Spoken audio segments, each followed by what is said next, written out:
بسم اللہ الرحمن الرحیم۔ پارہ نمبر 15 سبحان اللذی۔ 15ویں پارے میں 2 صورتیں شامل ہیں، سورہ بنی اسرائیل جسے سورہ اسراء بھی کہا جاتا ہے اور سورہ کہف۔ آغاز ہوتا ہے سورہ اسراء سے۔ سورہ اسراء مکی ہے، اس میں 111 آیات اور 12 رکوع ہیں۔ اسراء کا معنی ہے رات کو لے جانا، کیونکہ اس صورت میں واقعہ معراج کا ذکر ہے، جس میں ہمارے آقا صلی اللہ علیہ وسلم کو رات کے وقت مسجد حرام سے مسجد اقصی اور پھر وہاں سے آسمانوں پر لے جایا گیا تھا، اس لیے اسے سورہ اسراء کہا جاتا ہے۔ یہ واقعہ حضور اکرم صلی اللہ علیہ وسلم کا بہت بڑا معجزہ اور آپ کے لیے بہت بڑا اعزاز تھا۔ یہ اعزاز انسانوں میں ہمارے آقا صلی اللہ علیہ وسلم کے سوا کسی کو حاصل نہیں ہوا۔ یہ واقعہ بیداری کی حالت میں پیش آیا۔ واقعہ معراج کے علاوہ جو اہم مضامین اس صورت میں بیان کیے گئے ہیں، ان میں بنی اسرائیل کو پہلے سے بتا دیا گیا تھا کہ تم ملک شام میں 2 بار فساد مچاؤ گے اور دونوں بار ہم بطور سزا کے تمہارے اوپر اپنے بندوں کو مسلط کر دیں گے۔ چنانچہ پہلی مرتبہ جب انہوں نے تورات کی مخالفت کی اور حضرت شعیب علیہ السلام جیسے نبی کو ناحق قتل کیا تو ان پر بخت نصر اور اس کے لشکر کو مسلط کر دیا گیا، جو پورے ملک میں ایک کنارے سے دوسرے کنارے تک پھیل گئے۔ انہوں نے علماء اور رؤسا کو قتل کر دیا، تورات جلا ڈالی، بیت المقدس کو ویران کر دیا اور بہت سارے اسرائیلیوں کو گرفتار کر کے لے گئے۔ دوسری بار یہود کا فتنہ و فساد اس وقت عروج پر پہنچا جب انہوں نے حضرت زکریا علیہ السلام اور حضرت یحییٰ علیہ السلام کو شہید کیا اور وہ گناہوں میں حد سے بڑھ گئے۔ اب کی بار بابل کا ایک بادشاہ جسے بیردوس یا خردوس کے نام سے یاد کیا جاتا ہے، ان پر مسلط کر دیا گیا۔ یہی فتنہ و فساد یہود کی تاریخ رہی ہے۔ نبی کریم صلی اللہ علیہ وسلم کے زمانے میں بھی انہوں نے اپنے آبا کی روایت کے مطابق جب جرائم اور سازشوں کی راہ اختیار کی تو ان پر مسلمانوں کو غلبہ عطا کر دیا گیا، جنہوں نے انہیں جزیرہ عرب سے نکال باہر کیا۔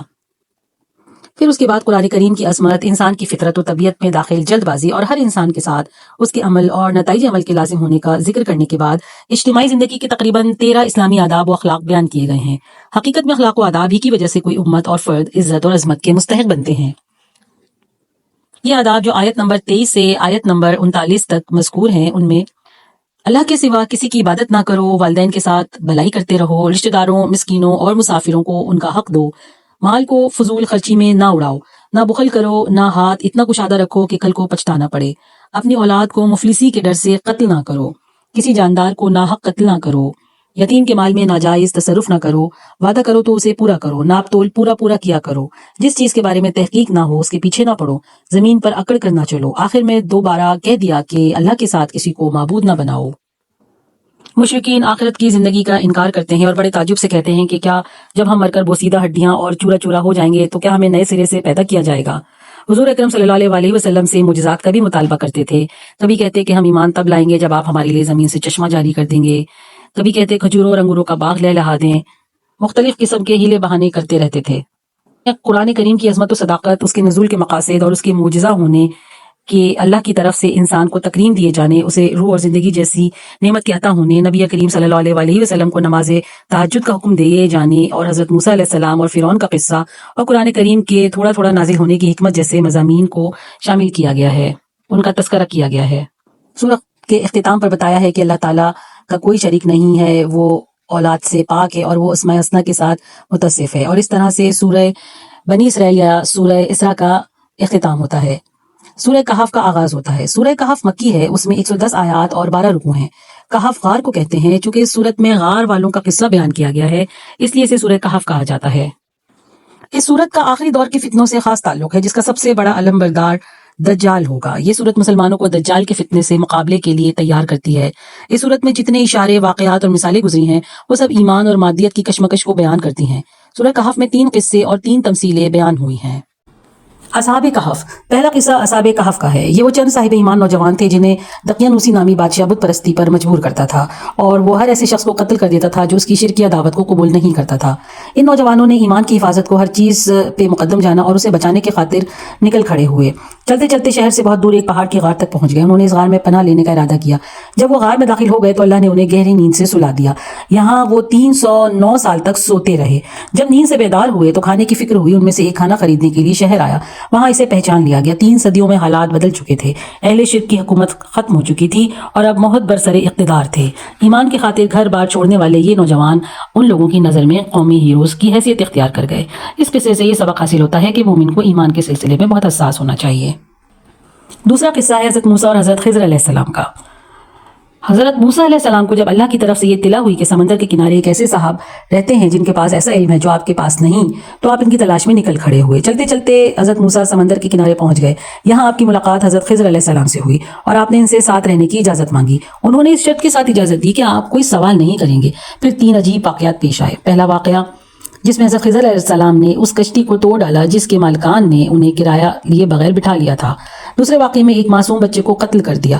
تیسرے واقعے میں ایک ایسے گاؤں میں گرتی ہوئی بوسیدہ دیوار کی تعمیر شروع کر دی جس گاؤں والوں نے انہیں کھانے تک کا کھلانے سے انکار کر دیا تھا۔ حضرت موسیٰ علیہ السلام تینوں مواقع پہ خاموش نہ رہ سکے اور بول پڑے کہ آپ نے ایسا کیوں کیا؟ تیسرے سوال کے بعد حضرت خضر علیہ السلام نے جدائی کا اعلان کر دیا کہ اب آپ میرے ساتھ نہیں چل سکتے۔ البتہ تینوں واقعات کی اصل حقیقت انہوں نے آپ کے سامنے بیان کر دی۔ فرمایا کشتی کا تختہ اس لیے توڑا تھا کیونکہ آگے ایک ظالم بادشاہ کے کارندے کھڑے تھے جو ہر سالم اور نئی کشتی زبردستی چھین رہے تھے۔ جب میں نے اسے عیبدار کر دیا تو یہ ظالم اس ظالم کے قبضے میں جانے سے بچ گئی۔ یوں ہی غریبوں کا ذریعہ معاش محفوظ رہا۔ بچے کو اس لیے قتل کیا کیونکہ یہ بڑا ہو کر والدین کے لیے بہت بڑا فتنہ بن سکتا تھا جس کی وجہ سے ممکن تھا وہ انہیں کفر کی نجاست میں مبتلا کر دیتا، جبکہ اللہ نہیں چاہتا کہ اس کے انتہائی نیک والدین محض اس کی محبت میں ایمان سے محروم ہو جائیں۔ اس لیے اللہ نے اسے مارنے کا اور اس کے بدلے انہیں باکردار اور محبت و اطاعت کرنے والی اولاد دینے کا فیصلہ فرمایا۔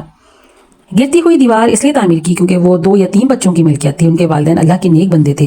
دیوار کے نیچے خزانہ پوشیدہ تھا۔ اگر وہ دیوار گر جاتی تو لوگ خزانہ لوٹ لیتے اور نیک والدین کے یہ 2 یتیم بچے اس سے محروم ہو جاتے۔ ہم نے اس دیوار کو تعمیر کر دیا تاکہ جوان ہونے کے بعد وہ اس خزانے کو نکال کر اپنے کام میں لا سکیں۔ حضرت موسیٰ اور حضرت خضر علیہ السلام کے واقعے سے ہمیں یہ سبق ملتا ہے کہ ہمارے سامنے شب و روز جو واقعات پیش آتے ہیں ان واقعات کے پس پردہ بڑی عجیب و غریب حکمتیں اور حقائق پوشیدہ ہوتے ہیں۔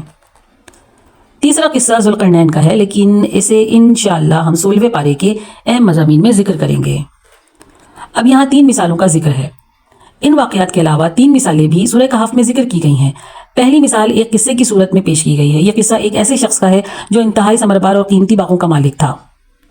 دولت کی کثرت نے اسے فخر اور غرور میں مبتلا کر دیا تھا۔ وہ بڑے بڑے دعوے کرنے لگا۔ اسے یہ غلط فہمی ہو گئی کہ یہ ثروت و غنا اسے ہمیشہ حاصل رہے گی اور اس پر کبھی بھی زوال نہیں آئے گا۔ اس کا خیال تھا کہ اول تو قیامت قائم ہی نہیں ہوگی اور اگر کوئی ہوئی بھی تو وہاں بھی مجھے خوشحالی ہی حاصل رہے گی۔ اس کے صاحب ایمان دوست اسے سمجھاتے اور کوشش کرتے کہ ان اسباب کو خدا کا درجہ مت دو، انہیں سب کچھ نہ سمجھو اور اللہ کو ہرگز نہ بھولو۔ اس کائنات میں وہی کچھ ہوتا ہے جو وہ چاہتا ہے۔ لیکن دولت نے اس کی آنکھوں پر ایسی پٹی باندھی کہ سورج سے بھی زیادہ یہ روشن حقیقت اس کی سمجھ میں نہ آ سکی، اور پھر اللہ کا عذاب آیا اور اس کے باغات جل کر کوئلہ ہو گئے۔ تباہی اور بربادی کے بعد وہ پچھتانے لگا کہ اے کاش میں شرک نہ کرتا اور اسباب کو خدا کا درجہ نہ دیتا، مگر اس کا پچھتاوا اور اب اس کا گھمنڈ کسی کام نہ آیا۔ یہ بات واضح ہے کہ یہ شخص خدا کو مانتا تھا اور قیامت کا مبہم سا تصور بھی اس کے دل میں تھا، مگر جو اس نے کہا کہ اے کاش میں نے شرک نہ کیا ہوتا تو اس سے مراد شرک فی الاسباب تھا، یعنی اسباب ہی کو سب کچھ سمجھ لینا اور مسبب الاسباب کو بھول جانا۔ اگر بے لاگ تجزیہ کیا جائے تو ہم یہ اعتراف کرنے پر مجبور ہو جائیں گے کہ غیر مسلم تو اس شرک میں مبتلا تھے ہی، بہت سارے مسلمان بھی اس شرک میں مبتلا ہو چکے ہیں۔ اس میں شک نہیں کہ اسباب کو اختیار کرنا ایمان اور توکل کے منافی نہیں، مگر اسباب کو ہی مؤثر بالذات سمجھنا یقیناً ایمان کے منافی ہے۔ دوسری مثال جو بیان کی گئی ہے وہ باری تعالیٰ نے یوں بیان فرمائی ہے، اور ان کے سامنے دنیا کی زندگی کی مثال بیان کر دو۔ اس کی مثال ایسی ہے جیسے زمین کی رویدگی کا معاملہ۔ آسمان سے ہم نے پانی برسایا اور زمین کی رویدگی سے مل جل کر ابھر آئی اور خوب پھلی پھولی۔ پھر ہوا یہ کہ سب کچھ سوکھ کر چورا چورا ہو گیا، ہوا کے جھونکے اسے اڑا کر منتشر کر رہے ہیں، اور کون سی بات ہے جس کے کرنے پر اللہ قادر نہیں۔ آیت نمبر 45۔ یعنی زوال اور فنا میں دنیا کی زندگی اس بارش کی طرح ہے جو آسمان سے برستی ہے۔ اس کی وجہ سے پوری زمین سرسبز ہو جاتی ہے، فصلیں لہلہا اٹھتی ہیں، پھول کھل جاتے ہیں، ہر طرف خوشحالی خوشنما منظر دکھائی دیتے ہیں۔ پھر اس کمال پر زوال آتا ہے، پھول مرجھا جاتے ہیں، پتے جھڑ جاتے ہیں، فصل کو کاٹ دیا جاتا ہے۔ جوانی، زندگی، خوشحالی اور عیش و عشرت کی ساری صورتیں عارضی ہیں۔ ان نعمتوں کی وجہ سے صرف جاہل اور احمق ہی دھوکے کا شکار ہوتے ہیں۔ اصحاب عقل جانتے ہیں کہ یہ سب کچھ دنیا کی زندگی کا سامان اور زینت ہے۔ باقی رہنے والی اور ہمیشہ کی زندگی میں کام آنے والی چیزیں نیک اعمال ہیں، صدقہ خیرات ہیں، ذکر و تلاوت ہے، اچھے اخلاق ہیں اور بنی نوع انسان کی سچی ہمدردی ہے۔ تیسری مثال تکبر اور غرور کی ہے، اور اسے حضرت آدم علیہ السلام کے ساتھ ابلیس کے قصے میں بیان کیا گیا ہے۔ جب اس نے کبر و غرور کی وجہ سے اللہ کے حکم کے باوجود حضرت آدم علیہ السلام کے سامنے سجدہ کرنے سے انکار کر دیا تھا۔ اس کا خیال تھا کہ میں افضل ہوں، اور یہ کیسے ممکن ہے کہ افضل مفضول کے سامنے سجدہ کرے۔ اس قصے کے ضمن میں انسان کو سمجھایا گیا ہے کہ وہ کبھی بھی فخر اور گھمنڈ میں مبتلا نہ ہو اور اللہ کے حکموں کے سامنے منطق نہ لڑائے کہ بندگی کا تقاضا تسلیم و انقیاد ہے، نہ کہ حجت بازی اور انکار۔ اور اس طرح سورہ بنی اسرائیل کے ساتھ پارہ نمبر 15 کا اختتام ہوتا ہے۔ صدق اللہ العظیم۔